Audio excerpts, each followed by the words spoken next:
ready.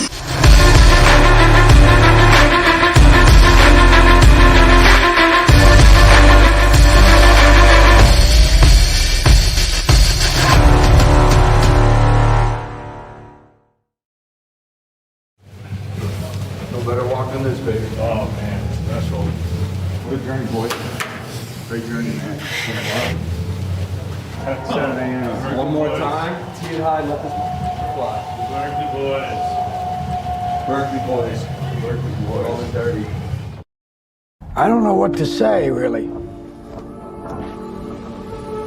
3 minutes to the biggest battle of our professional lives. All comes down to today. Healing, we heal as a team. We're going to come inch by inch, play by play, till we're finished. We're in hell right now. We can fight our way back into the light.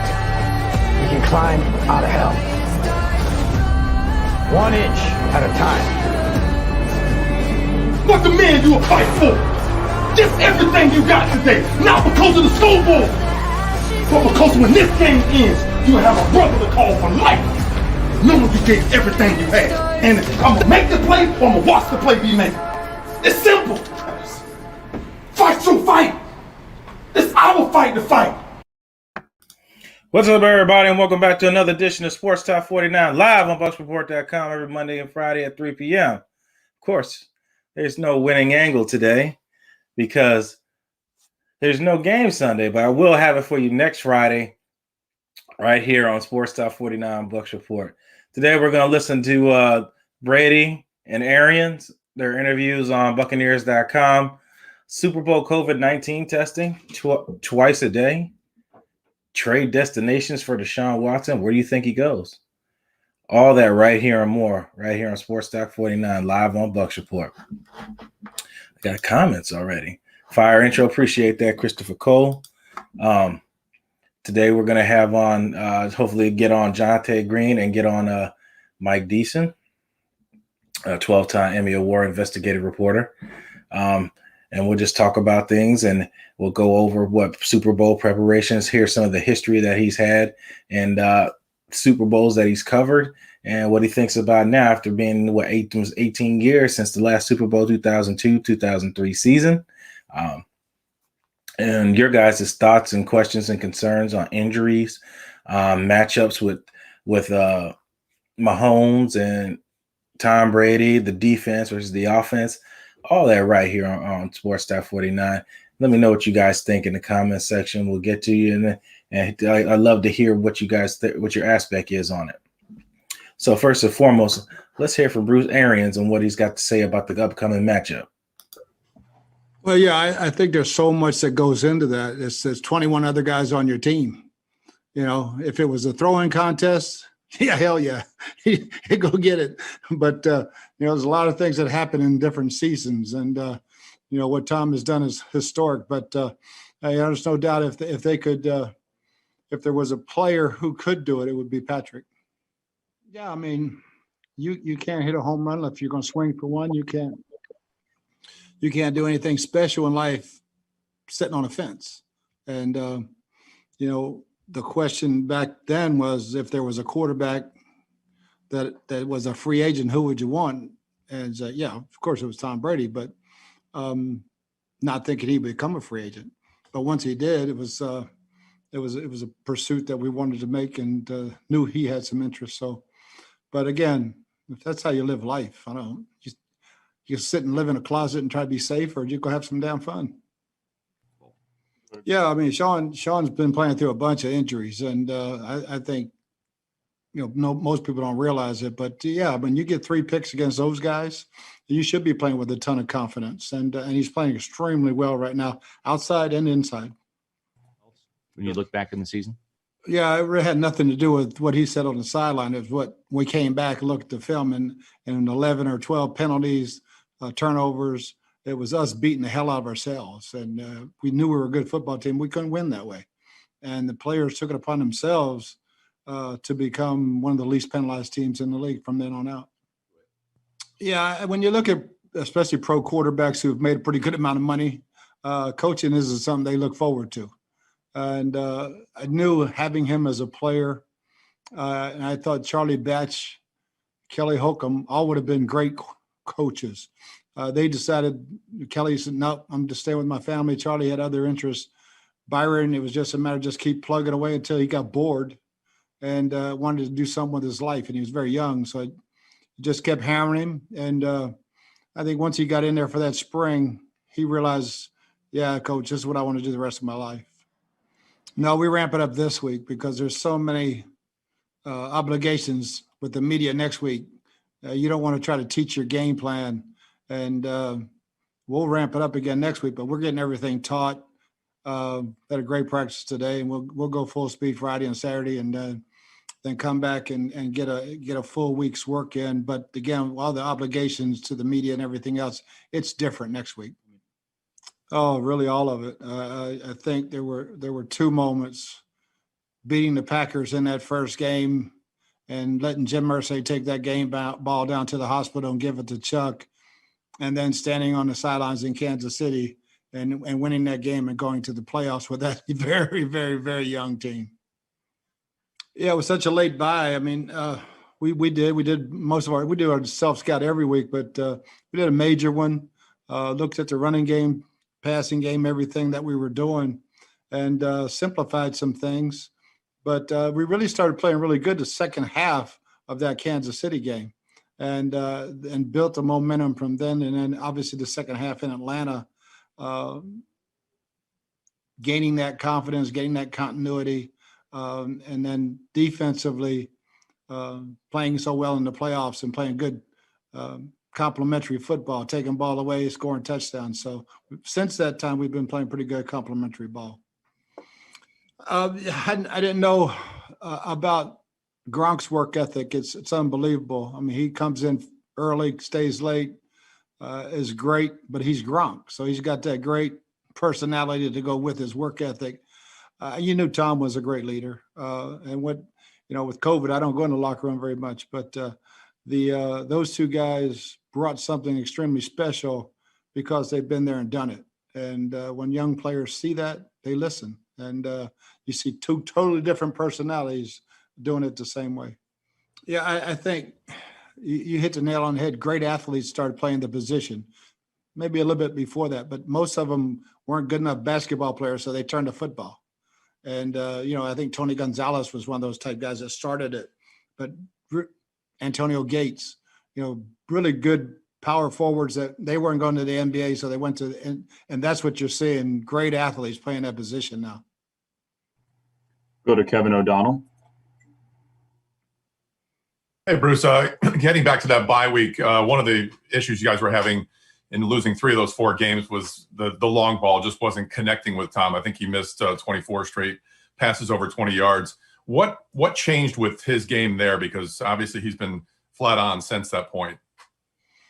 I just keep working on it. Keep, continuity with the guys. Chris had been hurt. Mike had been hurt. Scotty had been out. I mean, different. AB was just getting into it. I think we were starting to gel a little bit going into that bye week, and then just working on it during the bye week, and just continue to throw more of them. Yeah, they've done a great job. I think they've done a great job all year, run and pass. But pass protection has been great. You got to throw the tight ends in there, and Joe Haig.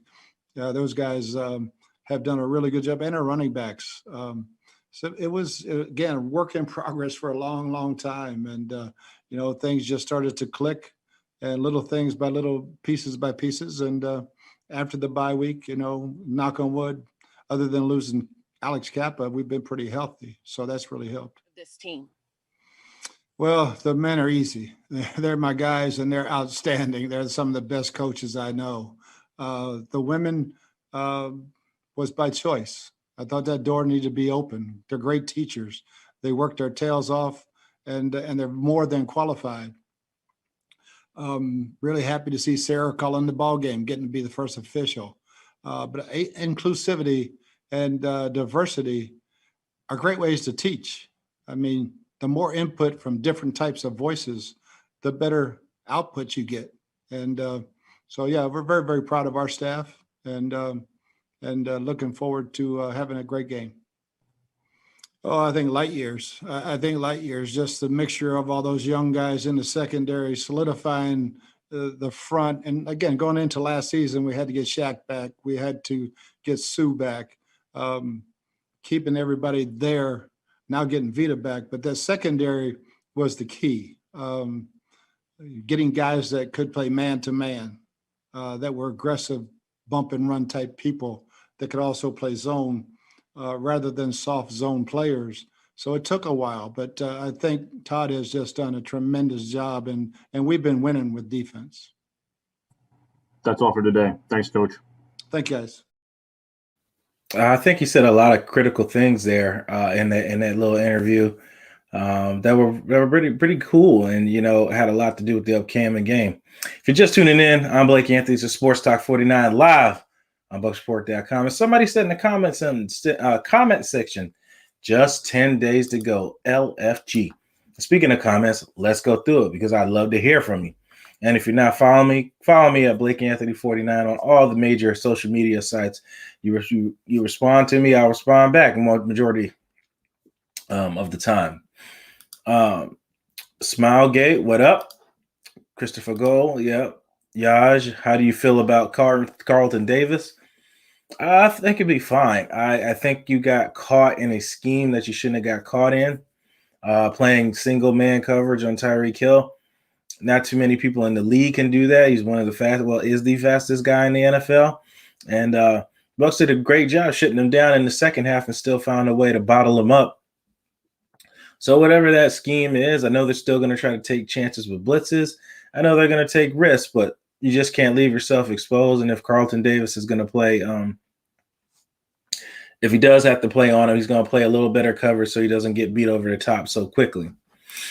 EJ Gonzalez, Fabian Gonzalez, Danny Gonzalez, Irene Glenn. All right. Richard Alston, do you think we're going to lose Godwin in free agency, says Richard Alston. It's really hard to say right now, Richard.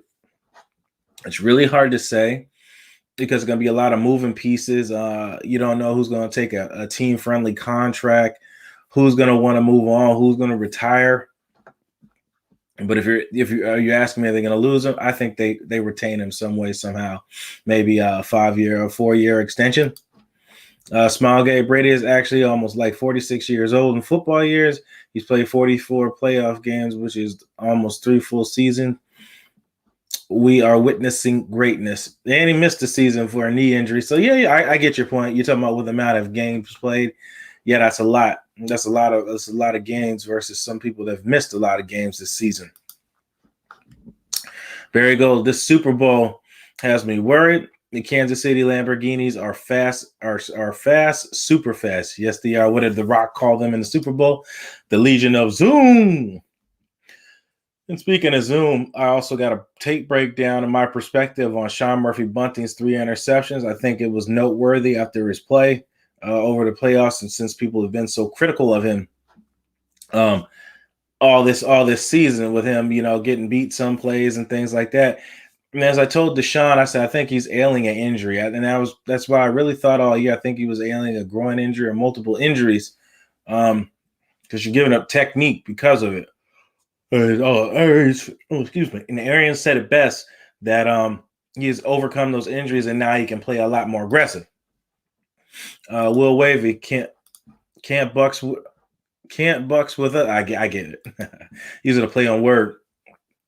Fabian, let's go. EJ Gonzalez, 37-30 Tampa. Let's go. All right. Ross Allen, defense wins championships. I thought Scotty was the fastest. No, he didn't run the fastest 40 time. Ran a 4.3. Cheetah ran a 4.2. Fabian Gonzalez, 31-17 SMB. With the ANT for the TD to seal the deal. That would be nice to get him an interception in all 4 playoff games to finish it off on the game-winning sealing interception. That would be pretty dope to Fabian. That would be pretty dope.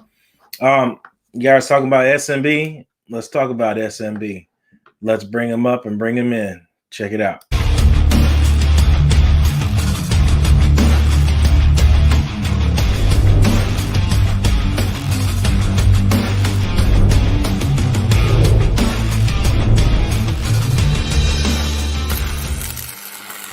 Sean Murphy Bunting, if you're watching this, way to come on and make some big plays for your team when they need you to make a play. That's why you get the name the Sky Marshal, Lord of the Skies, ruling anything that flies. Sean, I just want to give the shout out to you and the great plays that you've been making, and I hope these viewers enjoy it as well. On this particular play, the middle linebacker blitzes, trying to force the quarterback to get the ball out of his hands. Sean has the middle receiver in the slot and knows the ball is going to come out quick because the pressure is going to get there. Sean does a great job in splitting the field, as that's what I like to call. He puts himself in the position where he can cover his man and possibly get his hands on the ball on the outside where the ball was going to. Sean undercuts the ball after it's tipped and makes an interception. I believe Sean would have gotten the pick anyways, even if the ball wasn't tipped, because he had a great break on the ball, knowing when the ball was coming out.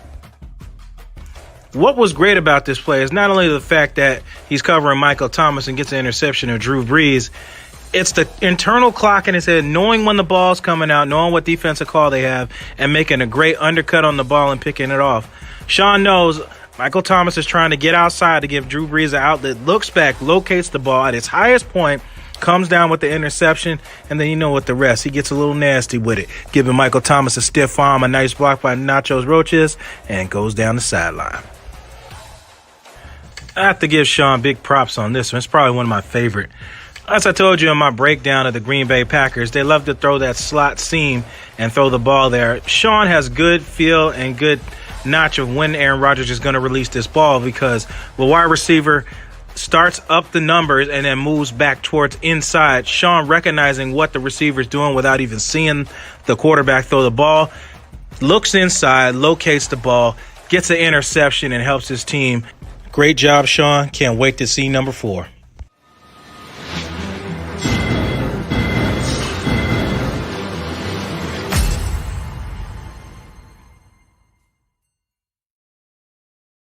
There it is, Sean Murphy Bunting's 3 interception, looking like Lord Raiden, Lord of the Skies, gets anything that flies.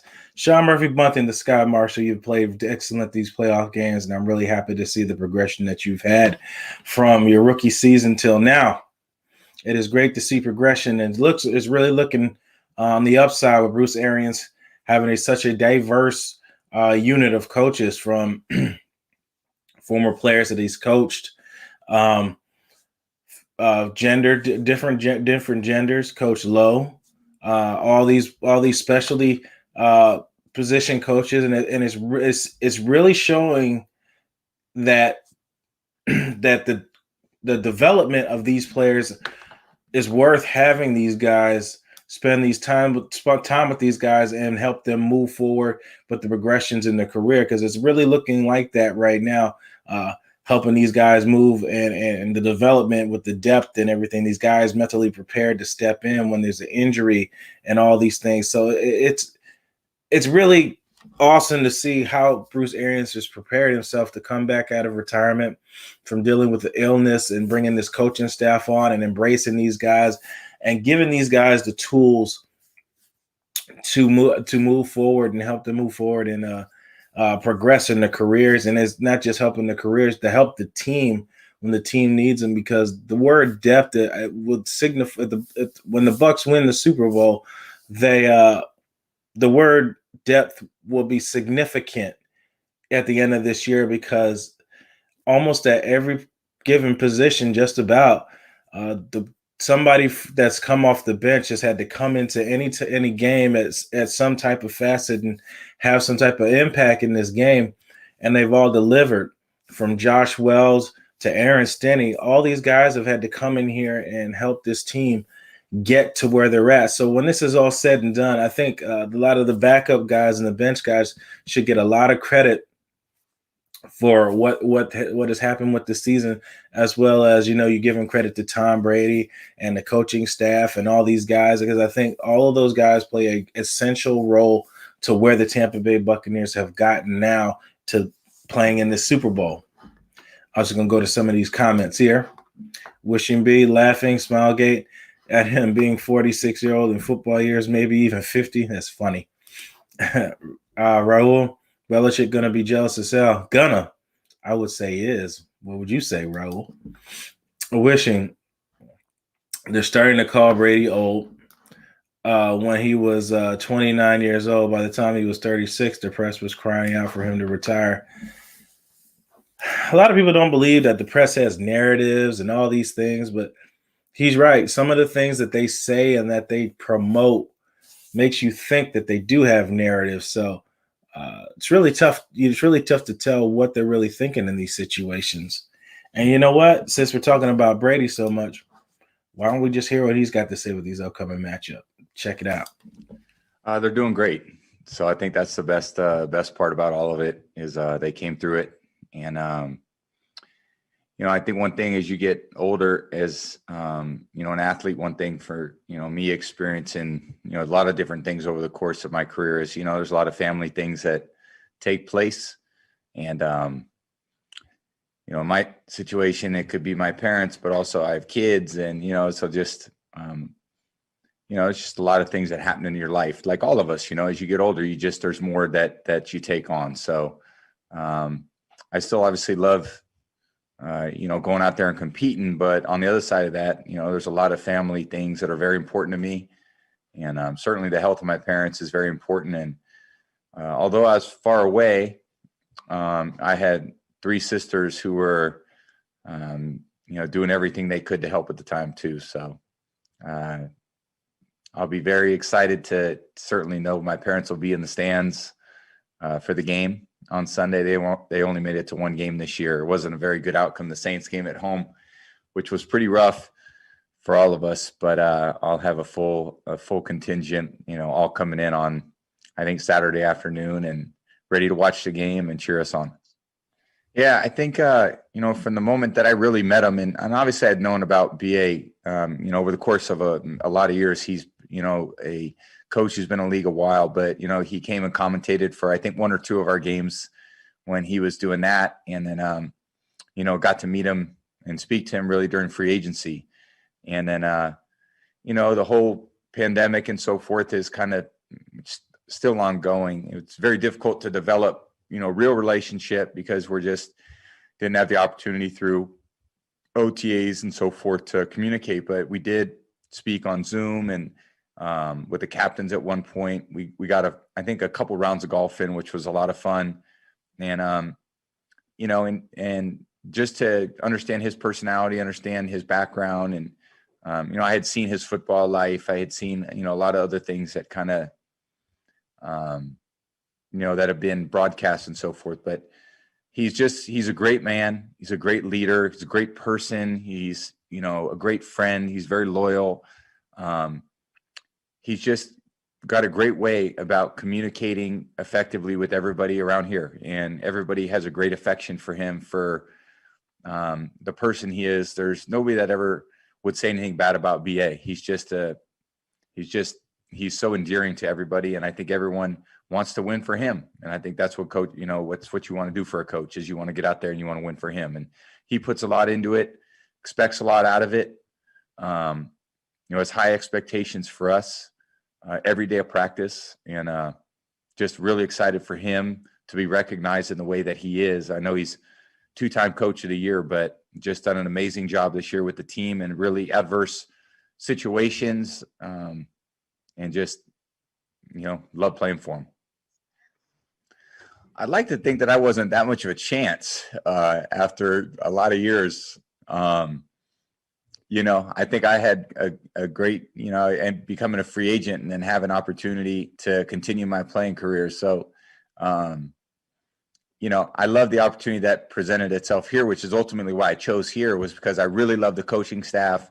I loved the players, the kind of players that they had. I looked at those players and thought, wow, these are some really great players. It was to be a good opportunity for me. I obviously in a different conference, different division, all that I didn't quite know about.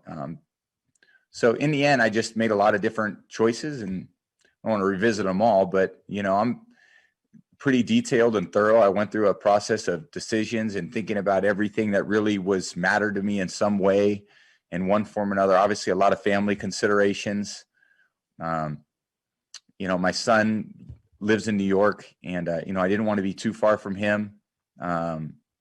and just ended up being a great fit. And I've just loved just as it's played out, I've just thought, wow, this has really been a magical year, really, for me as a player, to switch teams, which, that takes a lot, and to move my family and to go to a different conference, and then to keep building the way we did and develop a rapport with the guys that we have here. I mean, there's so much about football is about the relationship you get with your teammates, your coaches. And, it's certainly, the fact that we're still playing feels really good for me, and understand we put a lot into it. And, hopefully we can go finish the job. That would be the best part about the season, is winning the last game. It's always been a goal to win the last game of the year. So we got an opportunity to do it. It's certainly not going to be easy. And it's going to take everything we got. We're going up against a great championship level team, and it's going to take our best. In the Super Bowl, I had an incredible 20 years, really this incredible 20 years. And I wouldn't change anything over the course of 20 years that were magical, and all the relationships, again, that I developed. And, those shaped me into who I am as a person, as a player.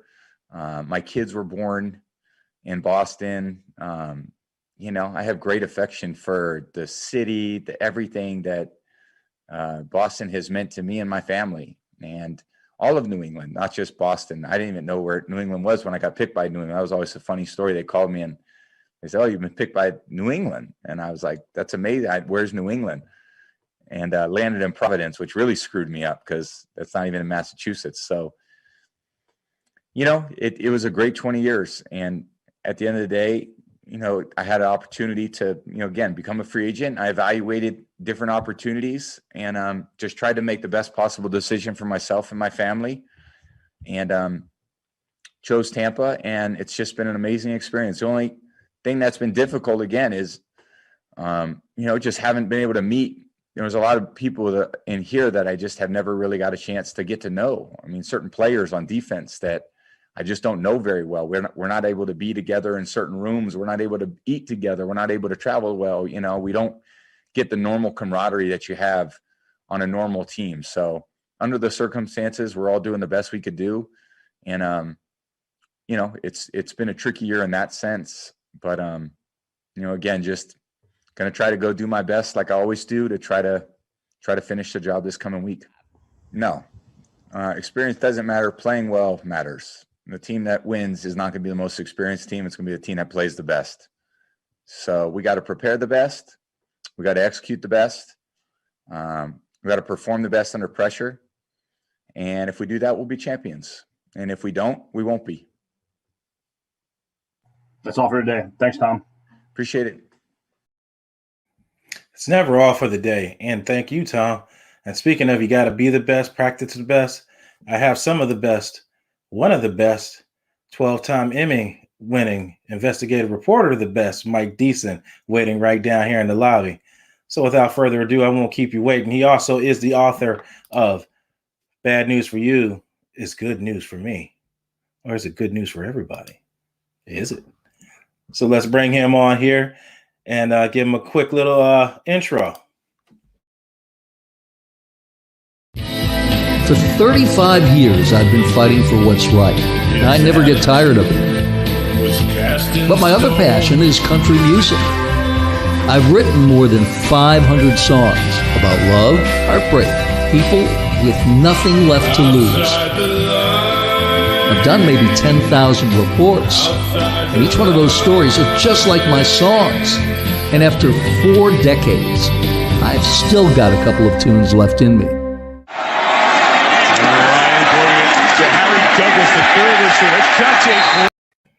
Yes, he does. He has a few songs left because he's right here. How you doing there, Mike? Hey, Blake, how you doing today? Doing good. How are you? I'm terrific. Very excited about the Bucs being in the Super Bowl. I've covered every Super Bowl that's ever been in Tampa, and I've been to 5. The best, of course, was in San Diego, where the Bucs won the Super Bowl against the Raiders. But covering the Super Bowls has always been an exciting experience. Each one different. You know, when you look back at 1984, the first Super Bowl that Tampa hosted, everybody in town was scared to death, Blake, because they knew if we pulled it off, it would put Tampa into big city category. If we screwed it up, we'd never get another Super Bowl again. It would really be a black eye on the community. So people were really nervous about that whole game. It's the one where the Raiders defeated the Redskins by a huge score. I think it was 38-7 was the final score. And the Redskins had won the Super Bowl the year before. And so they were the Super Bowl champions trying to win 2 in a row, sort of like Kansas City's going to try here, and hopefully they won't. And my favorite thing that happened that week, other than the game, was that I had a former roommate who was the sports director of the TV station I worked for in Norfolk, where I was a reporter and the weekend anchor. And he was down here. By that time, he was working in Washington, covering sports in D.C. So he came to Tampa for the Super Bowl. And one night between the shows, his 6 o'clock and his 11 o'clock show, we went out to dinner. And we came back to the Marriott on West Shore Boulevard, which was the Redskins headquarters. Okay. And we walk in, and there in the hot tub in the workout room that they had there was John Riggins, their star running back, in a white suit like John Travolta wore in Saturday Night Fever.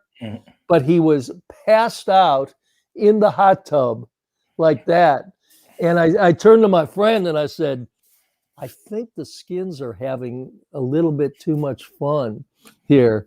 And they got just tattooed.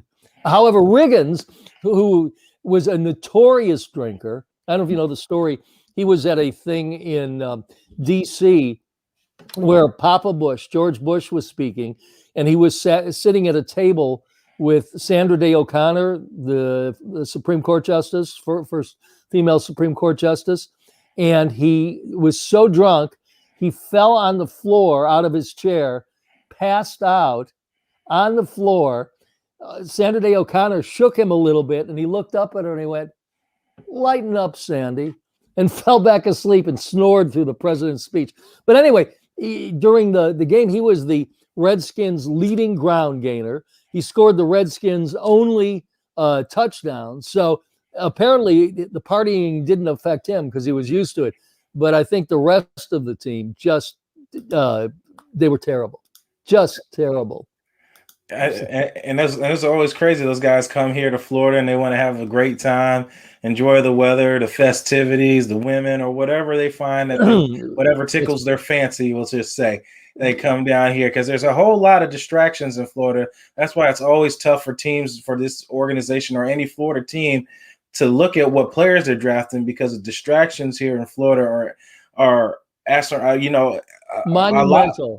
Monumental here. And you got to find the right guys to come here. And they always said the people who came in for the Super Bowl wanted to go to two places: Burns for dinner and Mons Venus for, I guess, dessert. And you didn't need to be an investigative reporter to figure that one out, where those guys are going. The other fun things after the game. First off, my assignment was to find out from people what they thought of the game and in Tampa and all that stuff. So I did some interviews, and then there's a rush of the crowd coming out, and I got pushed against the bus that had the Raiders cheerleaders on it, and they're all celebrating because they're thrilled. Their pom-poms, sort of, were going up and down and up and down. So it was fascinating to watch that. But then I was supposed to go to Tampa International Airport because they were convinced that people would have a rough time getting out. Remember, it's the first Super Bowl we've ever had. Well, by 10:30, everybody was out of the airport. They did a great job, got everybody out. And the only people left in the airport were my photographer, a really good friend, Nelson Jones, and a maintenance guy with an Orc vacuum cleaner. So there was nobody there. And then there was like 10 to 11, all the stations do what's called a tease. They tease what's coming up at 11 o'clock. Right. Well, the other stations were across the field where the private jets were. I can't remember what it's called now. What was it called back then? But it's on the other side of the runway. And everybody's there trying to get out of their private jets. And our producer calls me and sees this at 10 to 11. She says, "You've got to get over to the other place." And I went, "Look, we can't break down, set up, and all that by 11 o'clock. So you either have to kill my live shot," which producers hate to do because it puts a big hole in the news, "or take me and the Orc vacuum guy." And that's what they did. But that was a wild Super Bowl. And Tampa came out with just great reviews. And it really helped put the city on the map. I mean, the Buccaneers helped put the city on the map too, having a National Football League franchise finally come here. But pulling off the Super Bowl then led to more Super Bowls, the convention, right, and all of that. Had that failed, it would be a very different area today. And I think the stories you bring up, and I think and a lot of people in the that are watching now are really appreciating the stories because you're dropping a lot of knowledge that did set up a history here in Tampa Bay with all of these things coming up. As you said, I don't know if you guys caught what he said, that Super Bowl set up with the RNCs coming here and all those things, all these type of platforms come here because everybody's watching on a national stage to see if you can come to Tampa Bay and hold these type of events. And will this city, stand up and support it? Because as you said earlier as well, they don't consider Tampa Bay as a large market, and Tampa Bay is trying to work their way up, and that's why you see a lot of these changes happening. I know you're seeing it with downtown, trying to bring more life, is what they would say. Downtown, you would call it life, right, more into downtown to make it more modern, to be considered one of those major cities. But these stories are awesome and everything, and that leads me. So after we were so successful in 1984, then we got the Super Bowl in 1991. And that was an amazing Super Bowl for many reasons. That wouldn't happen to be the Bills, would that? Yeah, that was the Bills Giants Super Bowl. But before we even got to the game, there were a lot of things going on.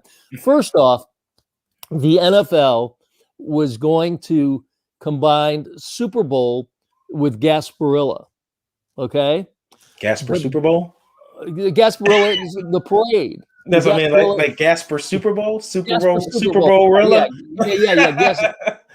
But it never happened because at that time, the Ye Mystic Crew, which ran the Super Bowl, which controlled everything, was a racist organization. Mm-hmm. Didn't allow any African Americans in the crew.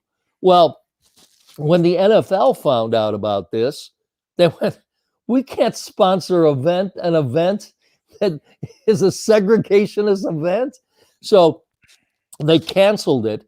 They did another parade called Bambaleo. It was a weak sister. It lasted for 1 year. And then the following year, the Ye Mystic Crew integrated and let other crews come in. So really, the cancellation of that Gasparilla led to an expansion of more people being in the parade and African Americans being part of the Ye Mystic Crew. So that was groundbreaking there. Secondly, this was in 1991, the time of the first Gulf War. Now, for me, it was extremely meaningful because I had spent December, just a couple of weeks earlier, in Saudi Arabia with our troops from MacDill, because MacDill, which was running the Gulf War with General Schwarzkopf, had a bunch of our servicemen from the Tampa Bay area. So I went there to do stories and spent some time with General Schwarzkopf, which was it was a fascinating time in Saudi Arabia. Let me tell you a story about Schwarzkopf. This is away from football, but it happened in Saudi Arabia a couple of weeks before the Super Bowl. So we're there with Schwarzkopf, and I am sitting to his right. He's at the head of the table. I am right next to Schwarzkopf, and we're asking him questions, and he's being friendly as can be and all. And then somebody in our group, actually it was a photographer, asked a really important question. He went, General, are Americans ready to see their servicemen coming home in body bags? Because we didn't know how successful the war was going to be. Schwarzkopf went nuts. He started pounding the table, going after every word, none of my men will come home in body bags. Well, as he's doing this, I'm sitting next to him. I'm moving further and further away. He scared the hell out of me. And then Schwarzkopf realized he had gone a little nutty. And he said, I'm sorry. I just hate the term body bags because from Vietnam. He said, we may have casualties, but they won't come home in body bags. They'll come home in decent burials. But anyway, so with that in mind, as the Super Bowl is coming up, there was high alert at the old Tampa Stadium, the Big Sombrero. And it was the first time that everybody going into the stadium had to be scanned with handheld scanners because they were worried about a terrorist attack there. So, as a funny little aside, in the story that I did for 6 o'clock, this handheld scanners are called Garretts. Have you ever seen them? Okay, so I said the Garretts are out in full force. So it was a little inside joke because my wife's family's name is Garrett. So I got that a little plug. Okay, anyway, then we get into the stadium, and Lee Greenwood's proud to be an American's playing over and over. The patriotic fervor in this country at that time was just over the top. You know, everybody was focused on the war, and many of the people that were in the stadium had family members who were over in the Middle East. And then that was the Whitney Houston Star Spangled Banner Super Bowl, where she sang the most beautiful rendition of the Star Spangled Banner. I get goosebumps now just thinking of it. It was just so wonderful. And then as soon as she hit the last note, F-15s did the flyover perfectly. So a couple of weeks after the Super Bowl, I ran into one of the F-15 pilots who did the flyover. And I said to him, you guys were perfect. I mean, you final note, you hit it. How did you do it? They said, well, we practiced. We knew about how long it was going to be.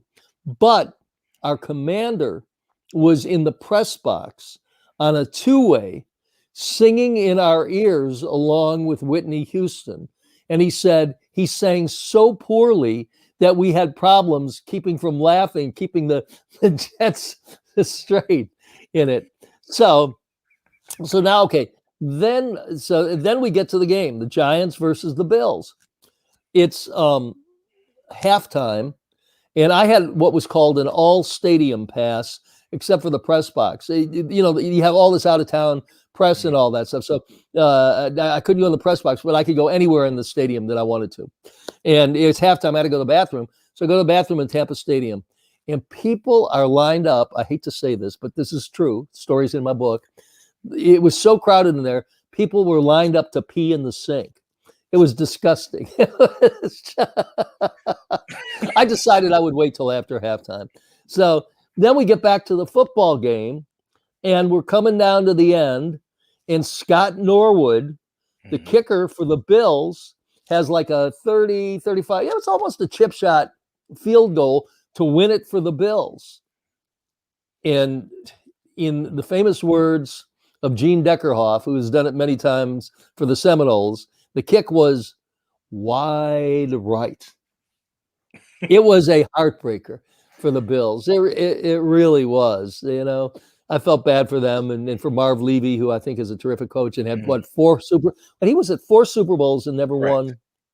Yeah. So that was the 91 Super Bowl, which was exciting. And again, Tampa got rave reviews for that, and it was really a good game. Then the next Super Bowl was the first one in Raymond James Stadium, and that was the Ravens versus the Giants. And Trent Dilfer came back, former Buccaneer, as the quarterback for the Ravens. My assignment that night was to talk to Dilfer fans. Probably the easiest assignment I've ever had because, first of all, I didn't want to bother people during the football game. They're paying a lot of money to, was it a 47? Somebody said, Will Webb said it was 47. You're right, Will. That was not a chip shot. Okay. You're right. I stand corrected. It's been a lot of years. It's been a lot of years, but it was not the length. He had the length. Fine. It was Yeah, just, the leg wasn't the issue. It was the direction. You know, it's sort of like golf. It's like my friends say, it's a game of distance and direction. I usually get one or the other. But so my assignment was to do the Dilfer thing. So what I did was I went and talked to anybody wearing a Dilfer jersey before the game. So I had all my sound for the game. All I had to do was toward the end of the game, do what's called a bridge piece, where you see me on camera talking about about whether the Giants won or the Ravens won. And the Ravens won handily. So I did that. And we were, again, I had an all stadium pass. And I was waiting because I had all my sound in the club seats. And I sat down there because nobody was there yet. And then somebody came. And we were going to just wander, and the usher said to the photographer that I was working with and to me, there's 2 more seats up there. Why don't you sit there until the people come who want the seats? They never came. They were like $10,000 seats. The whole thing sold out, and I watched the entire game from the club level. And it wasn't a great game. I mean, Dilfer was really good. The Ravens defense was, Ray Lewis was just out. Yeah. I think that Super Bowl, they had back-to-back kick returns as well. Yeah, I think you're right. Yeah, that's right. You're absolutely right. So, but the Giants came off on the short end of that one where they had the victory. And then the final one at Tampa Stadium was the Steelers Cardinals game, which was a great game. It looked like the Cardinals were going to pull it out at the end, and then all of a sudden, the Steelers came back and won that game for Mike Tomlin and Big Ben. So it was that was great. But all of those were great fun and wonderful. But nothing tops going to San Diego to see the Bucs win the Super Bowl. It was a great week, a fun week. And what was really cool was because of the 3-hour difference, we were done at 8:30 San Diego time every night, which is 11:30 here. And then we would all go out and drink heavily and sometimes eat and have a great time there. And it was just wonderful. San Diego's a beautiful city. It was interesting, though. They wouldn't allow any cars to come. It was Qualcomm Stadium at the time. And so you had to take their public transportation out there. We had to leave all our equipment out there the night before. And then during the game, in that game, I was in what was called the auxiliary press box. And I was sitting next to our executive producer, Melissa Limberman, who's a friend of mine, and Kelly Ring from Channel 13. And the cardinal rule of covering sports is you are not allowed to cheer in the press box. You're supposed to be objective. Correct. But I was there covering the fans part of it. And, you know, I've been a Buccaneer season ticket holder forever and a day. It was every time something good would happen, like, yeah, but you know, that was just thrilling. And then in the fourth quarter, I was supposed to go on the field to do interviews afterwards. So we had a lineup. The NFL gave us these horrendous looking purple vests. You know, you see the photographers, they wear these various, well, everybody who was going on the field that night had a purple vest. I still have it somewhere. And we're all lined up, ready to go on the field. We knew the Bucs were going to win. Then Derek Brooks made that interception. I was in the tunnel. I didn't see that when I saw it on tape last night. And then Ron Jaworski comes into the tunnel. And he was working for ABC ESPN, which was carrying the game that night. and he starts to go on the field where they're going to Al Michaels and John Madden actually did that game, as I recall, and he was going to be on their field guy. So Jaworski goes to walk on the field, and the security guy goes, you don't have a purple vest. You're not allowed on the field. And he's looking, all decked out in a suit and tie and everything. And Jaworski was wonderful. He said, look, I'm not trying to be a prima donna or anything like that. He said, but I'm working with ABC, and when the game ends, they are paying me a lot of money to be standing there and give commentary on the game. And the guy looks at me and goes, I don't care. You don't have a purple vest. You can't go on the field. So Jaworski's trying to talk to this guy, and then a vice president for the NFL walks in the tunnel, and he sees Jaworski. He goes, Jaws, that was his nickname. Right. Jaws, how you doing? He goes, well, I'm having a little problem here. He was very calm about it and explained the vice president of the NFL, I thought, was going to kill the security guy. Right. Went, do you know who this is? Do you know how much they're paying for this? Let him go or leave this place right now. It was so then after the game, after the Bucs win, it was just mayhem. And I'm going in the locker because we did live shows and I'm trying to pull people out to do stuff with us, and I'm doing interviews. And I saw Brian Glazer in the locker room. And I'd covered the Bucs so long, and Brian and I become friends. And Brian looks at me and he goes, is it all right for an owner to hug a reporter? I went, absolutely. And he gave me a big bear hug. And it just was wonderful there. And then we did all our stuff, and it was late. And then we had to do stuff for our affiliate in Sacramento, which was Oakland territory. So there's a picture of me somewhere at 2:30 in the morning, sound asleep in the live truck after that. And one final story about Brian. The following year, when the Bucs were doing training camp, at that time they were at Wide World of Sports in Orlando. Right. So I was over there, and I see Brian. I said, how's it going? He said, oh, it's great. You want to see my Super Bowl ring? So he shows it to me, and then he went, would you like to try it on? And I went, yeah, of course I would. And he gave it to me. He said, I'll wear it for a couple of minutes and then just give it back to me. It was just great. So I wore the Bucs Super Bowl winning ring for, I don't know, 2 or 3 minutes there. And that was pretty cool. So I hope it's as exciting next Sunday for the Bucs as it was in San Diego. Well, definitely that's why I definitely wanted to get you on here, because since you've covered 5 of them right here in Tampa Bay, and all those stories are amazing. And it's in the 1991 Super Bowl, the Giants playing the Bills, one of the heartbreak for the Bills, the one that they probably should have won. I had Stacy Dillard on here, who was a member of that team back in that time, and he was talking about them and the experience of the guys on the team. And he was a member of the Giants in 1991.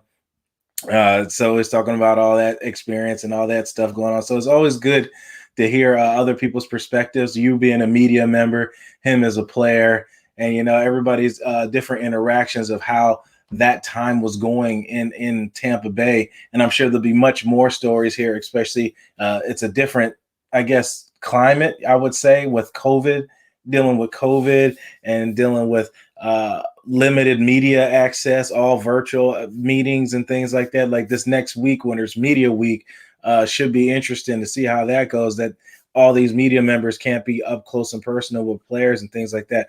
What do you think about that? I mean, how do you feel? How would you handle that? You just got to protect people. It's a different atmosphere. I mean, even like when TJ Reeves does the reports for the Buccaneer Network, he's not traveling with the team. They're broadcasting from Ray J.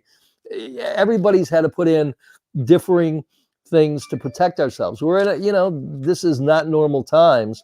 So I'm just glad we got the season off. I was doubtful at the beginning of the season, and I'm glad I got to go to a couple of games. We didn't get to go to all of them, but because it was limited, but it was thrilling to see them.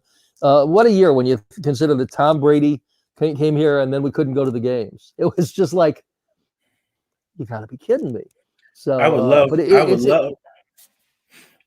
Oh, I'm sorry. I would say I would love to have Brian and mention Brian Glazier on here and talk to him about what that was like with what you just said. You get the greatest of all time. You have COVID. You're missing out all this money opportunity to get here. I don't know how he would. I'd just be interested to hear his point of view on how everything was when he saw how everything was going. Got a limit capacity. People coming to that brand new merchandising store that they build down there. It's just a lot of missed opportunities for a financial game, but Tampa is going to win though, especially in this fashion, being the home team and playing in the Super Bowl, hosting the Super Bowl. So, I mean, just you know what I to think hear is his point it's of going to view. make the difference for us, Blake, and I think we saw it in Sunday's game, having Vita Vea back. Oh, yes. Because if you notice, because I was paying really close attention, they had to double team him, which gave Shaq Barrett an opportunity, or White an opportunity to get to Rodgers. I mean, it changes the whole dynamic of the game. I mean, Nacho did a fine job, but he's not Vea. He's not Vea. And they had to because if they didn't double team him, Vea would have been the one. He's getting there. He's walking people back to the quarterback. He's impossible to stop. Once he's getting at full speed, you can't stop him. All you can do is try to maintain him. That's right. So with JPP and Shaq Barrett and White, it is just and Sue. I mean, it's just the defensive line really comes together. Having him there made, to me, all the difference in the world. Now Sunday they've got to put a spy on Mahomes. They have got to put a spy on Mahomes. Yeah, from what I watched tape on Mahomes, he's just like Rodgers. They like to get out to the right and buy time. What they tried to do in that game, I don't know if you saw much of it. You saw Ndamukong Suh standing up a lot. I don't know if you noticed that. That was his job, for them to get penetration, and then when Rodgers decided to roll, you come over there and you hit him, and to limit him to try to buy time and get those little flick passes out that he likes to do. I expect him to do the same thing. Maybe it may not be with Sue, it might be with somebody else a little quicker, but I expect him to do the same thing against the Chiefs, especially with all the speed that they have on offense. Well, I mean, I was at that first game here at Ray J. And I mean, they just torched us in the first half. Mm-hmm. I mean, they just torched us. So you can't let those guys get behind you. So that's got to be part of the deal. And then Mahomes, we've got to stay on top of him. So no, go ahead. No, yeah, I was going to agree with you. Yeah, because and I think just to piggyback on what you said about Vea. What people don't realize, although he might not show up on the stat column for like a bunch of sacks, a bunch of tackles, that guy is disrupting everything, and everybody else is eating off of it. I think we said on the Sports Web, another member here, Peter Blake, I said I think JPP is going to have a good game this game because he played really well when Vea was there, because they ate up a lot of blocks together, and he was able to beat his one-on-ones. Except it was on. JPP did play well, but Shaq Barrett played like a madman possessed that game. Almost tallying 4 sacks and got held for a few of them that weren't called. I mean, he absolutely dominated the line of scrimmage in that game. And then now they got Eric Fisher out. I expect him to have the same kind of performance Sunday against the Chiefs. I do too. And if Rojo can get going, with the combination of Rojo and Fournette, that is a deadly combo. Yes. Being able to run obviously makes Brady a better passer. Yep. The play action. Yep. The play action. So to me, that's a big key of the game. But the defense is, to me, the front line looks just as powerful as could be. Our secondary needs, they have their ups and downs. It's not quite like the 2002, 2003 Bucs, no. but they're approaching that. If Sapp said this week, he said, if we had the same offense that the Bucs have now, we would have won 4. That was sap this week. He said we would have won 4 Super Bowls if we had that offense. Because I mean, as you recall, Brad Johnson was not the world's greatest quarterback as far as setting things up. He's a great game manager. He was. And you know, the difference between the Super Bowl year and the next year, Blake, was the year we won the Super Bowl, Johnson said, okay, if there's nothing there, our defense will get the ball back. Mhm. You know, we'll throw it away, we'll punt, we'll get it back. The next year, after winning the Super Bowl, being the Super Bowl quarterback, I think he thought he was Brett Favre because he was throwing into triple cover. There were more interceptions in the year before where he would have thrown it away, lived for another day. Sometimes throwing the ball away is the best play on the field. The best play. Yeah. And to me, that was the downfall the next year. He thought he could throw it in places that he could not throw it. He just, you know, so yeah, you know, I don't know if many people remember this, but I also went to the Bucs' first playoff game in Green Bay in 98, 99. I think it was 98. And we got there because we beat the Redskins, the Washington team. Yes. Back then they were called the Redskins. and Washington had an opportunity to win the game at the end. And there was a bad snap. And the holder tried to pick up the ball and get a first down with it. The holder was Brad Johnson. And then we beat Washington. And then we went to Green Bay for that playoff game that we lost. But I spent a week in Green Bay back then. It was awfully frigid.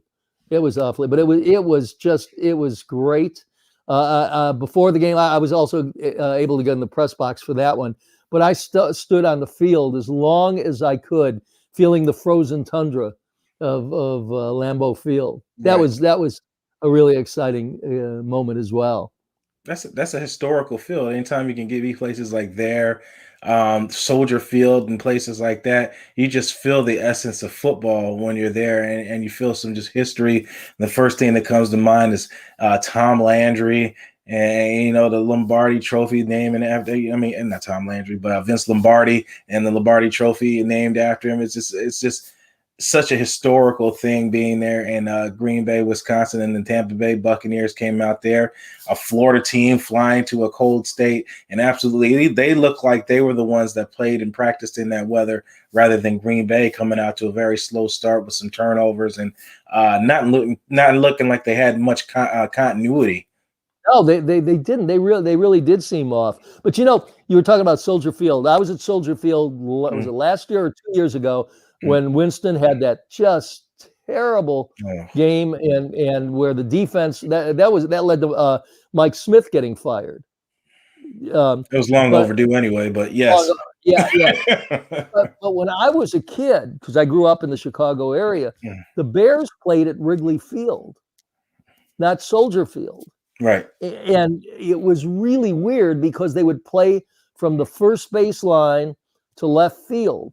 And there really wasn't much room past where the end zone ended. They had padding against the wall in left field. But if you were going toward there, if you caught the ball in the end zone, if you didn't stop, you scored your touchdown and then bounced off the padding. Right. Because it was so close. It really was not a football type field. No. What they should have done is done from home plate to center field and brought in bleachers. They did that. I was at a game in San Francisco when the 49ers used to play at Candlestick Park. And I was out there covering when Vince Namoli bought the Giants and they wouldn't let him move here for the last 2 weeks of the baseball season. But so I went to a 49ers game, but they brought extra seats in from right field and off of the third base line, so they could have a better field there. So that was pretty cool. No, it's definitely interesting how they can get these stadiums to conform the way they want to, especially with Emily hosting the Raptors now and making all these changes to fit these teams here. It's great that in a crazy year, Tampa Bay has, flourished, maybe not financially with COVID and everything, but it's definitely got a lot of people talking about this area with the Lightning now, with the Raptors. Basketball's never been here in Tampa. Now you got a And the basketball Rays team. going to the Rays going to the World Series, it's and I hope they can figure out some kind of deal for a new stadium here. Holy cow! It would be a travesty. I mean, you've been here so long. Where would you? Let's just say you're the head man right now. Where would you put that stadium? Your opinion. You're the man right now. I would put it in Tampa. Tampa is the psychological center of this market. George Steinbrenner said several years ago that people won't drive across that rickety old bridge. He was talking about the Howard Franklin to see a baseball game. Correct. And unfortunately, it's true. I don't know why. Wrigley Field was farther from my house growing up than Tropicana Field is from here. And I drive over there. It's no big deal. But I know a lot of friends around here go, you're driving to Tropicana?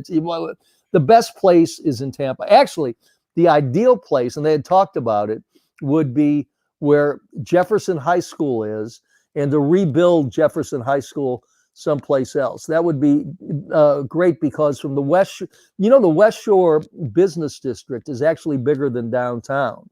Right. So you could draw from a lot of businesses around there. I don't think the Ybor City place is a bad deal, which they had talked about, and it fell apart. And now they say maybe they're going to revive it again or something. I don't think that would be a bad spot. I like that. For the stadium. But I think psychologically, and if it's in Tampa, I think you would draw people from Orlando easier to the games, and I think you'd have a bigger attendance. But what you have to do, baseball teams that do well have a lot of corporate support, yes, where corporations buy a lot of tickets and give them out. And that's what we need in this area. You need Tico to buy a ton of tickets. You need all these big corporations that are in Tampa to buy a lot of tickets and have them come to the game. But it would just be a travesty if we lost that team. And I hate the Montreal sharing plan. That's you're either our team or you're not. Right. It's sort of like dating someone who goes, yeah, you got Friday night, and then I'm with someone. Seriously. No, you're absolutely right. That does not work.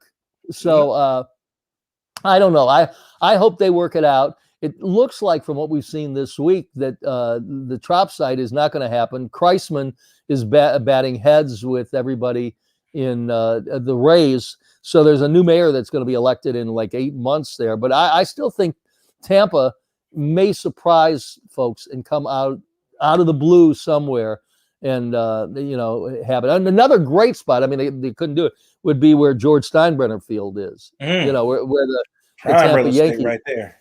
Yeah. So, but I don't see how they could configure that and all that. But that would have been just a spectacular spot right across from the stadium. But we'll see. But I just hope they work that thing out. It would be a black eye for our area. Every city that loses a major franchise, the first thing that happens after they lose them, they go, oh no, what can we do to get another major league franchise to come back? Yes, you're still playing catch up. Every single time. So, let's use our heads and figure out a way to keep the Rays here. There's got to be a way that can happen.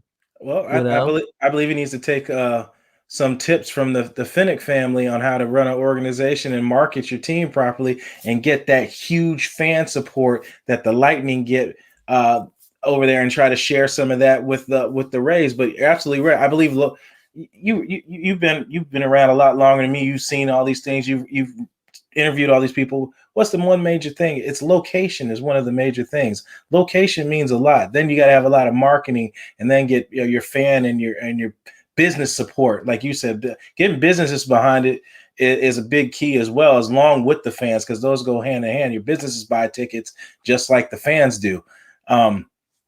So I think that's really important that the location. When I moved down here from Philadelphia, the first thing I said, Philadelphia. I don't know if you've been there. I'm sure you might have. You might have been to Oh, Philly. yeah, Where are all yeah. the stadiums all together in that All plaza? together, They're yeah. all together in that plaza. A couple of years ago, there was an investigative reporters conference in Philadelphia, and we caught 2 games with the Phillies, and one of them, Bo Zimmer, who works at Channel 10, is Don Zimmer's grandson.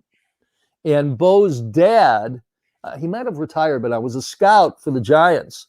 So the second game we saw in Philadelphia, it was against the Giants, and his dad got us great tickets right behind home plate, and perfect seating and all. That's a beautiful stadium, the new stadium. But they're all right there. Everybody is right there. There's wonderful public transportation to the game. It's a great sports complex. It's very cool. No, and then San Francisco built a new stadium downtown, and that's a beautiful spot too. There was another investigative reporters conference out in San Francisco, and Bo's dad got us great seats in the new park. But that's right downtown. We walked to it from the hotel we were staying at, which is very cool. Yeah, it was very cool. So sports changes a town. It brings people together. Yes. The psyche. I mean, look at everybody on Monday. Everybody was talking about the Bucs win. It unites an area. It gives us a commonality. It makes us feel good. Even though we didn't play the game, we feel as if it's your outlet. It's your outlet. Right. And it binds the community together. So you lose something if you don't have a sports team, and it would be a very sad day if they left town. Yes, it would. For a lot of people grew up loving baseball. Everybody's maybe not be a huge football fan, but I know baseball is like the mother of sports, in America. To me, in my opinion, is baseball. And you bring up what teams leaving and not having sports. You're an investigative reporter. I thought this would be important to bring this up to you, and I would love to hear your opinion on this. Let me put this on the screen real quick. Again, if you're just tuning in, this is Sports Talk 49, Blake Anthony, live every Monday and Friday at 3 p.m. This is Mike Deeson, 12-time Emmy-winning investigative reporter. Most of you may know him, grew up watching him for many years. Your parents might have, but if you have questions for him, shoot, he'll answer. Okay, but here's what I wanted to look at. It says, it's Riley Jensen posted this on Twitter, and I thought about this, and I was just thinking about it. It's an update from 105 schools that have canceled football season that falls in California. It says equals alarming. 1,887 players ineligible, 253 players dropped out, 64 players incarcerated, 85 players have joined gangs, 38 football players are new fathers. Wow. That's a staggering statistic. Look, we were in such uncharted territory this year because of COVID, and it's nothing to take lightly. But it is so ingrained in college, in professional. It changes people's lives. It gives people the opportunity to get an education that otherwise might not have. And let's be honest, most people who play college ball are not going to play professional ball.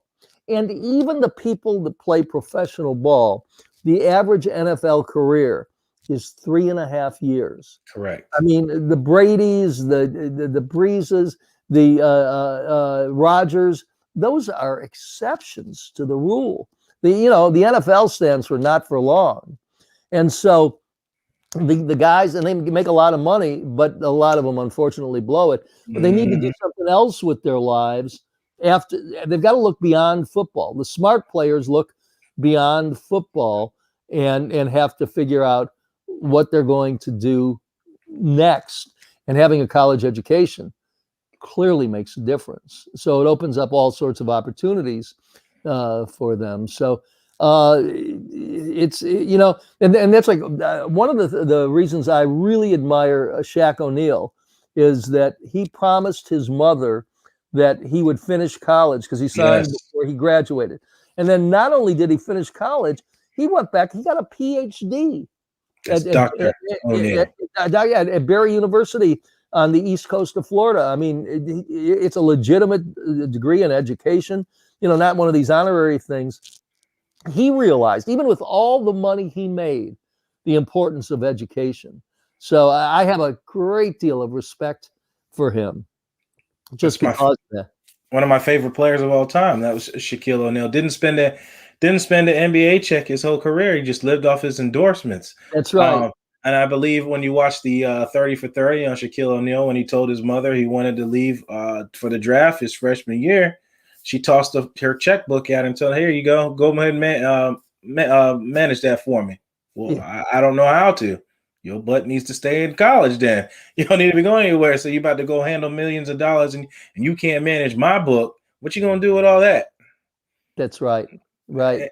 And that goes back to, that's a whole nother topic, but I'll just bring it up shortly. Having quality parents in the home, coaching youth. That's a whole nother conversation. That having parents in the home and giving kids direction. And it goes back to football because those coaches are fathers for a lot of these kids that are single parent homes. They give these kids guidance. Do you touch all of them and they go in the right path? No. But you show them a door that they may not have gotten, that they don't have to sell drugs in the street, that they don't have to commit crimes and things like that. Sports plays a huge part in this world and gives people opportunities that they would have never gotten. And you hit it right on the head with that, and it's absolutely true. They may not play pro, but it opened their mind to different thinking going to school, going to college. College plays more than just the writing term papers and GPAs like that. It's the experience of going there and learning. You learn a whole lot about yourself, what you can and can't do under pressure, under guidelines and things like that. And those that actually are there to make something out of their life catch on to that. And there's those that are there just to cruise through. So, like you said, sports are huge to the community, and losing even a baseball team, football team. It's a shame they don't have a basketball team. I guess the Magic are, but losing any team in the area hurts. It really does.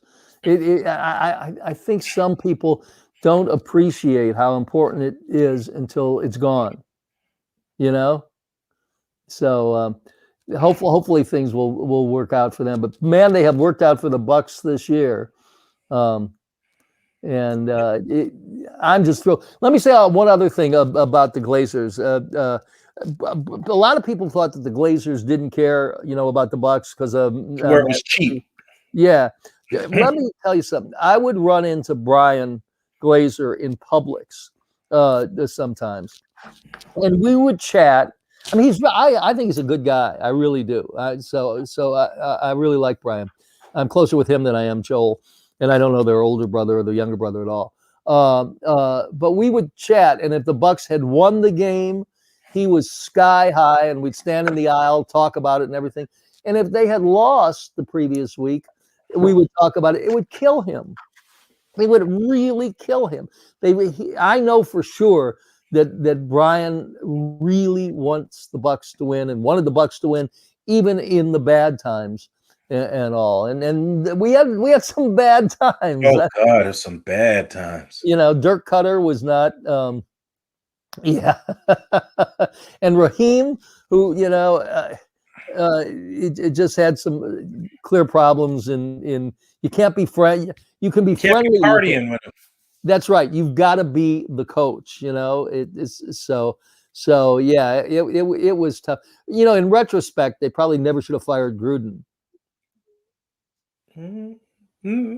Yeah, he did a poor job with the building of the team because he had a lot of say in what he brought in. If he would have just, much like what he's doing out in Oakland, where you hire the scouting guy for some Mike Mayock. You hire him out there, somebody that's better in looking at quality of players and things like that. Even though they're not doing too bad on that, but they really haven't hit a home run yet. I mean, Jacobs is a decent player. You got Abrams, but they haven't really had a slam dunk since they traded McAway. But I digress. I don't think the players that he brought in were enough to get this team going, and then missing the playoffs, and then it was just like it went from a really high to a really low after the Super Bowl with the progression of the team. I don't know how you feel about that. Listen, at his last news conference while he was still head coach, I asked the question. I said, Coach, tell me why the Glazers shouldn't fire you. And his answer was, I don't have a good answer. That was his answer. That's it right there. Well, I asked it. No, but okay. In retrospect, what we did following that, maybe it was premature. It's like I've talked to a bunch of Eagles fans who are not happy about Doug Peterson. Oh, that's a good one. I know there's a lot of. Okay. Before you go into that, I'm gonna ask you this question. Before you even go further into that, after you win the Super Bowl, again, you're the man right now. After you win the Super Bowl, what is your decision? Do you keep Nick Foles or do you stay the course with Carson Wentz? Man, that's a tough. I might have kept Nick Foles and seen what I could have got for Carson Wentz. I mean, the Bears' whole quarterback thing is sort of up and down and up. Trubisky, he's like, which one's going to show up this week? Jekyll or Hyde. Yeah, but I might have seen what I could have gotten to build the team even more. And that might not have been a popular decision, but man, Foles was decent back then. He was rolling. That team was responding to the way he was playing. He fit that offense. Wentz does not fit that offense. No. So, but I don't know. I to me, what is it? 3 years removed since the Super Bowl for him? Not long at all. No, I don't. I know a lot of folks in Philadelphia are not happy. No, and then you brought in Wentz, a guy that could fit his system, run that RPO offense since Wentz wasn't doing it. Wentz couldn't do it. And then on top of not doing it, the key part, he's never available because he's always hurt. So I think that decision between that Foles and Wentz ultimately speculated to this domino effect. Then you brought in Hurts. Then you take out Hurts in the second half of the last game of the season and allow Washington to get in the play. It's just too much going on in Philly after just 3 years after winning the Super Bowl. Just what a train wreck that was. Yeah. It really was. I have a question for you, though. I never saw the old Eagles Stadium. I know where the new one is. Where was that in relation to the complex that they have now? Was that closer to downtown? You're talking about the Vet. And the Vet. The Link, because the Bucs closed down the Vet and then opened up the Link. Both with L's to the Eagles. I'd never been to the Vet. I went to the Link. I've been to the Link. I have to look that one up, Mike. I have to see exactly where. I can't imagine it would have been too far away because all their stadiums are remotely close to each other. It might have been down there as well. See, I don't remember. I was never at the Vet. I was never at the Vet either. So I never saw the Vet. I saw the Link. Link was nice, and then it's when the whole new word, the seat license, came out around that time when that Link came out. Now a lot of the NFL teams are doing that now. What they call it, PSN, PSLs now. Yeah, personal seat license, what they call it now. All that came around, but I've never been in the Vet. With the Bucs here, we had to put down a deposit that was like a license. It was we had to buy a season's ticket worth of tickets for every seat, and did you recall that? And then they would give us the money back over a 5 or 10 year period. But yeah, I remember that. That was a long time ago. Yeah, a lot of good fun at Raymond James Stadium and at the old Sombrero. I never got to see that. Let me tell you, when we started going to Bucs games, then we had benches with no backs. Ooh. I mean, just metal benches. And the year they put in the metal backs, we went, wow, this is big time. You got spoiled, right? They were so uncomfortable. It was unbelievable. But yeah. So, but that's a lot. They brought the VIP to you, put you the back on it. Yeah, absolutely. Go ahead, Mike. You were going to say something? No, everybody would get. You get these little seats, these cushions. But you could have with backs to it. You had to, because those seats were so uncomfortable, you know.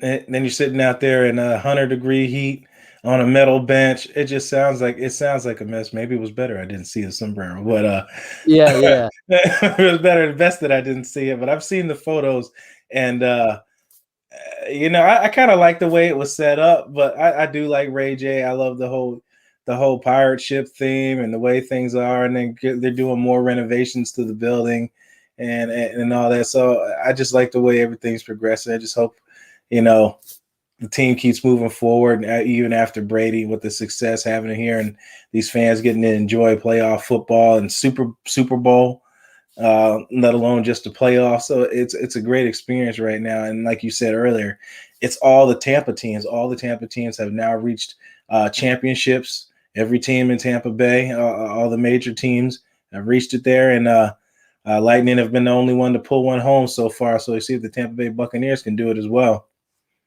Keep our fingers crossed, Blake. Yep, definitely. Well, Mike, I ain't gonna keep you too much longer. I know you would love to talk. I got to put, I do a radio show on WMNF, and we record it. Sometimes we're live, but we recorded it today, and now I got to edit it all together this afternoon.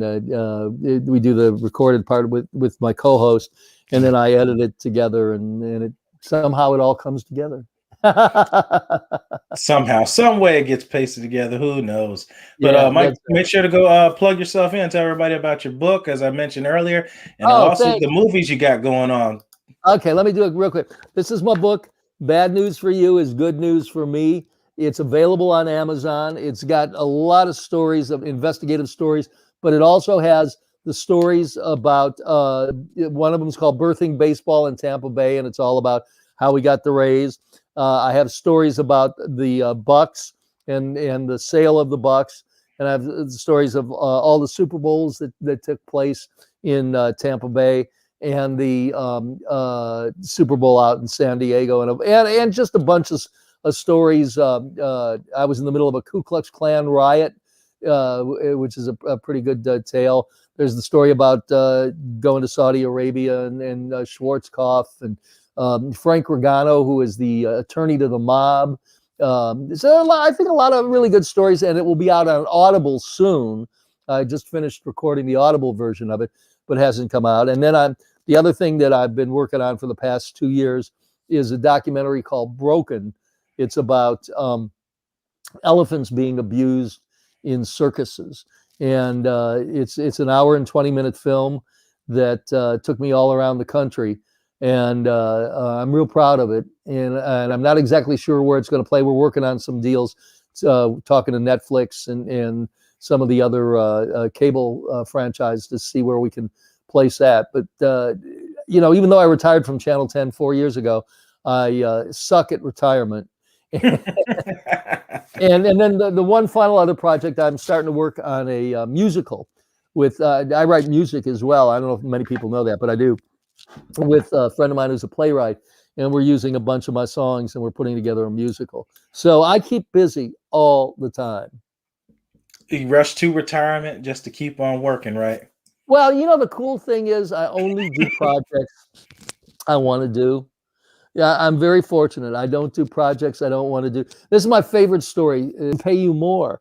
And I said, well, no, I really won't do a good job. I only do things I want to do. And he said, look, I'm pretty wealthy. Name your price. Ooh. And this was the most powerful thing I've said since I retired. I said to him, you don't understand. There is no price. I only do what I want to do. I planned well. So all this stuff I do, I'm not doing for money, although I do insist on getting paid. But I do it because I love it. So I'm lucky. I'm doing what I love, and hopefully doing some good. No, definitely what you said is that I think everybody needs to take that kind of pride into your work. What you said there, I don't think a lot of people understand the power of what you just said. You're not doing it for money. You're doing it because you love to do it. And that's a key in why you see such quality in work and whatever it is, music, movies, or whatever it is.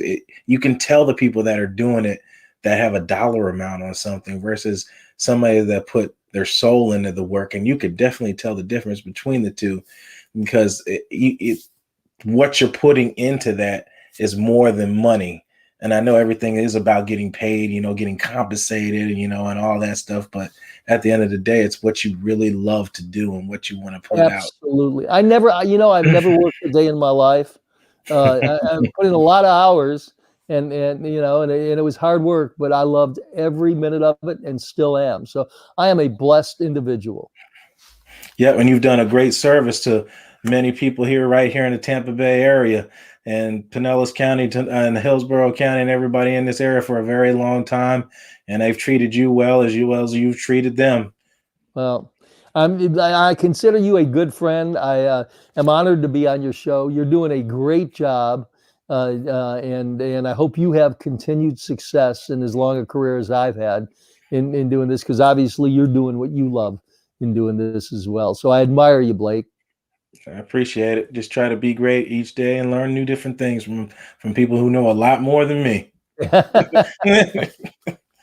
But Mike, I appreciate you coming on. How much is your book you're selling on Amazon? It's I don't even know what it is. It's I think it's $19.95. Hey, go Amazon. Look at that. Affordable, everybody. Check that book out. Mike has all types of great stories. I'm looking forward to that elephant. My mom, the elephant broken. My mom's really into elephants, so I'm interested to, let her check it out. I'm like, Mom, I know this guy that made this movie. Let her watch and see, check it out. Okay, Blake. Take care, man. You as always. Thanks for having me. Go Bucs. As always. Yep. Next week. With 10 days, right? 10 days. Whew. Can't believe it. All right, Mikey. See you later, man. Bye-bye. Yep. Mike Deeson, everybody. Legend. Emmy winning. Retired. Well, not really retired. Still working. Appreciate you guys coming on, checking the show out. Mike putting out all them great stories. I couldn't go without having him on, because he's been in this area for so long. Maybe you guys know it. Your parents know him. He's been on doing Channel 10 for so long. Giving investigative reporting for you guys. I mean, he felt it was his obligation to educate you guys when people are trying to swindle you and things like that, and put information. And it's not a front. That's how he is. I met Mike many years ago from his son, Andrew. And that's how he is, man. That's how he is. He's very well off, and he's a down to earth person. And it's not a show. It's not a show. That's really how he is. I appreciate you guys watching. We'll get to the end of this, and today was kind of like a freestyle thing. There's no game Sunday, so I kind of get a break. I'll come back to you guys with the Madden stuff, what they think who's going to win. Come with you winning the angle. I'm gonna have some more tape breakdowns. I just put out a Via Vea one. His impact coming back from the game, what he did in that game. I got Sean Murphy bunting out there, so I'm gonna constantly have stuff for you guys to take a look at. To keep you entertained till the Super Bowl comes up. But I appreciate you guys checking it out. You guys can see Peter Blake in the Sports Web later tonight at 9 p.m., along with all the other great shows that these guys put out. Eugene Thomas, Deshaun's 411, Ray Kennedy, The Cup of Ray, Rick Hughes, The Cheap Seats, and What's Cooking in the South, or What's Cooking in the Playoffs. All these great shows here, and I'm just trying to remember all off the top of my head while talking so fast. Oh, no, I see a comment there. I just don't want to miss you guys out. Great guys. Yeah, Ben, I couldn't go without him. 38-37. Hey, it's a good score, a good prediction. We'll see. Vegas got Chiefs by 3, I think, right now, Mr. Gonzalez. I think they got him up by 3 currently. Of course, you'll hear from Harry on what he thinks on the gambling odds. Definitely listen to him. The man knows what he's talking about. He's going to teach me to rope. I'm not a big gambler, but I'll bet on some over. And I got some buddies that spend boatloads of money on that. I just never been into gambling like that. You just make a fun bet here and there, but some guys make some money and they come out well. But I digress. That's just what it is. But yeah, Ben, I couldn't help. I had to bring him on. He's covered every Super Bowl, his working career. He has so many great stories. I'm sure he's going to have some more at the end of this one, even if he's retired, Ben. And I'll make sure he's here to tell it. So we'll end this as we always do. You're the master of everything. What you do with your life, what you do with it is entirely up to you. Thank you, guys. God bless. And as always, fire those cannons. 10 days to the Bucs playing the Super Bowl. But I'll see you Monday, and I'll see you Friday before then. I'm Blake Anthony. This is Sports Talk 49, bringing you Sports Talk 49. See you guys.